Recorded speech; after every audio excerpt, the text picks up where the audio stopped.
Hey guys, the internet's biggest midnight muncher here. It's time to talk about the brand spanking new debut LP from Bronx rapping sensation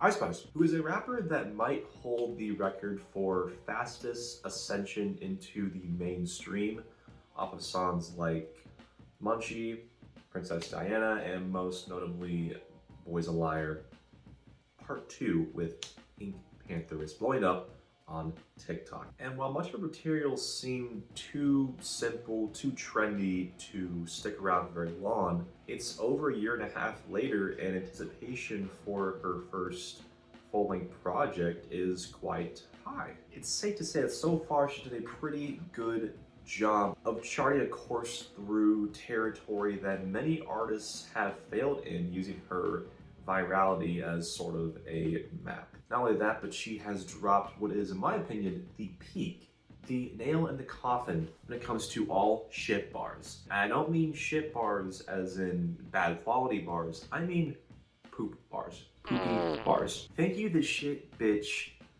You're not even a fart. I mean, come on, that shit goes hard. No matter what you think of Y2K as a rapper, you gotta admit that that bar right there hits hard, it's disrespectful, it doesn't patter around the subject of poop and try to be quirky or weird with it. It doesn't sound so simple or played out that you've heard it a million times before. And if you don't like it, it probably just makes you a fart anyway.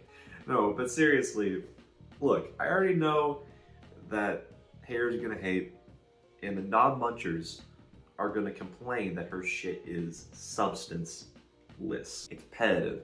It was flavored faster than a piece of Trident bubblegum. But let's not sit here and act like many artists haven't become successful from making music that is similar in tone and vibe to hers to begin with. And to be honest, when it comes to Y2K's songs, her rapping, her flow, her lyrics, I'd much rather she stay in the same lane she's writing on and not swerve off the freaking freeway and try to do something huge, something more meaningful, something more substantive. And that's not to say that Y2K doesn't have the talent to branch out and make rap songs that take on different genres or stylistic backings.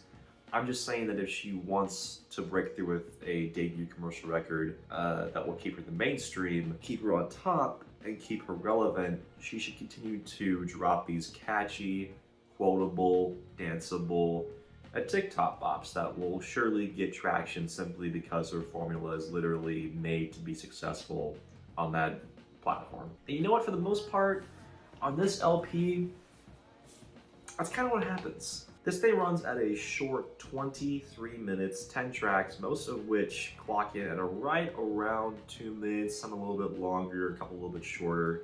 Every song is straight to the point, no ifs, no buts, no messing around, no bullshit. Well, definitely some shit bars. And we'll get into those, but I do think that overall Y2K was wise in sticking to her guns, no overstepping her bounds, and delivering what is sure to be a series of trendy, gonna be played and replayed over and over again bops. Now, is she consistent with delivering these bops? I don't think so. How could she? I mean, how can you catch lightning in a bottle 10 times in a row when it comes to making songs like this? Especially with tracks where flow and delivery wise, Y2K does kind of try to switch it up a little bit with a pretty low success rate. Like on the track Plenty Sun, where she's going with this snide, bratty delivery, where she kind of sounds like out of place or just like lost in time. It's like a less raspy version of like Megan Thee Stallion or something. And not to mention somewhat eerie, spooky synths in the production on this song kind of sounds like a lesser version of like a Polo G song. But I will say the hook on this track, she talks about how she always comes first, she's never last. Yeah, it's not super clever. It's not even something we haven't heard before, but you know, she delivers it with this undertone. It's sort of catchy and fun in a sort of cheeky way. While I am talking about negatives, well, 2 out of 3 of the features on here are quite good.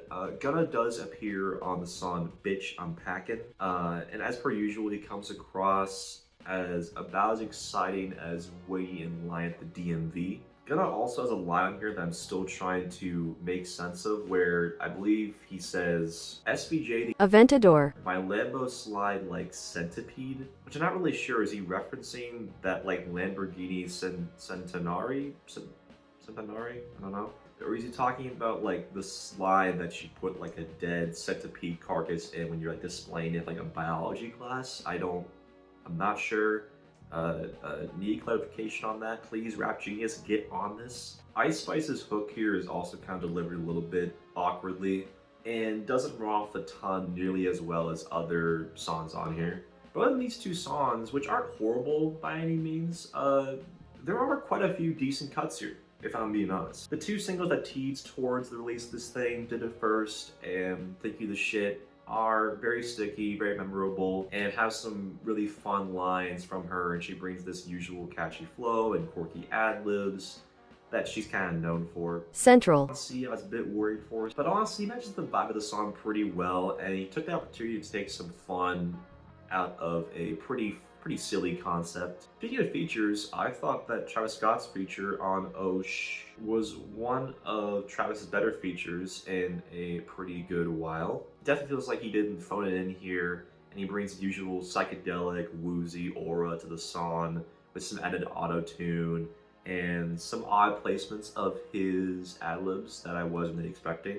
I also like the bouncy, aggressive hi-hats here. I mean, sure, they are muddy, or maybe it's that new style of hi-hats that I can't remember the name of what it's called. It's kind of being really popular right now.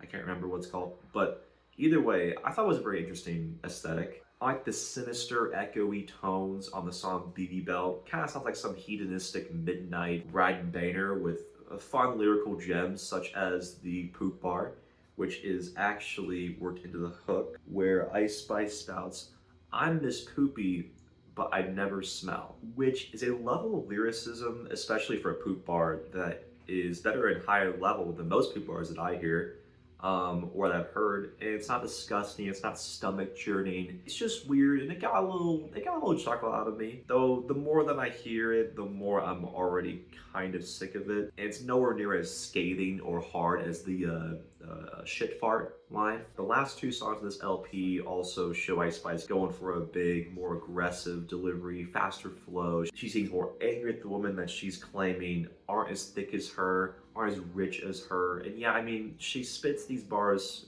from pretty much every song that I've heard her rap over. And I mean, she's able to back the smack talk, so I mean, good for her, you know? But seriously though, the second to last song also samples Sean Paul's Give Me a Light.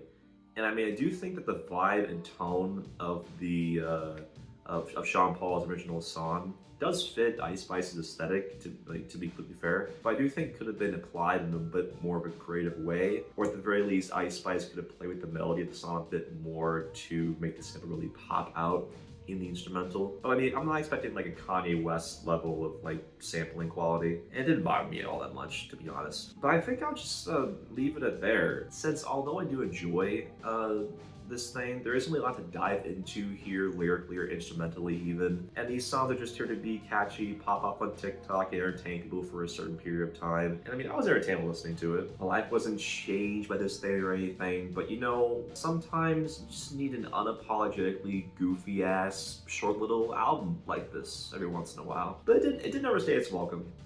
And averaging out the tracks, I think I'd give this thing like a 61. I liked it, I enjoyed it, not a whole lot, but you know, it's decent. Which, I mean, might piss some people off, but like, I don't know, I can't help it. There are definitely female and even male rappers that are far more annoying, clawing, and hard to listen to than Ice Spice. And there's really no reason to get worked up about her songs because they're just harmless fun, and she pulled this thing off pretty charismatically. Alright, that's it. Just wanted to drop in and talk about a new album that's sure to generate a lot of buzz. Look forward to more videos like this in the future.